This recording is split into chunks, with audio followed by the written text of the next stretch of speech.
How to make organization in Google Docs.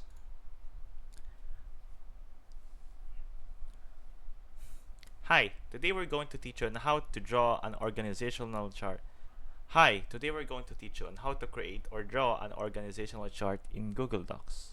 Before we begin, please don't forget to like and subscribe. Now let's start.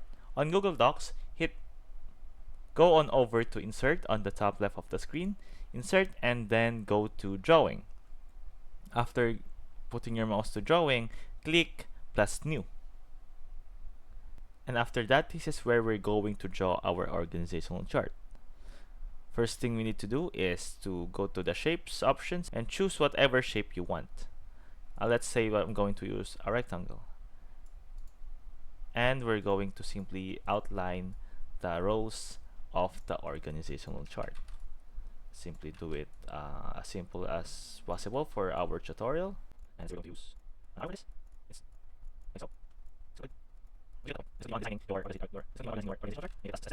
Make it as aesthetically pleasing as possible, and from there we're going to use the text box in order for us to label the roles. Let's say it starts off with the CEO.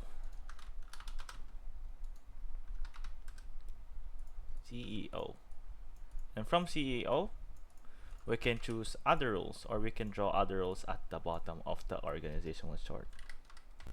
Role, and continue on doing it with other boxes.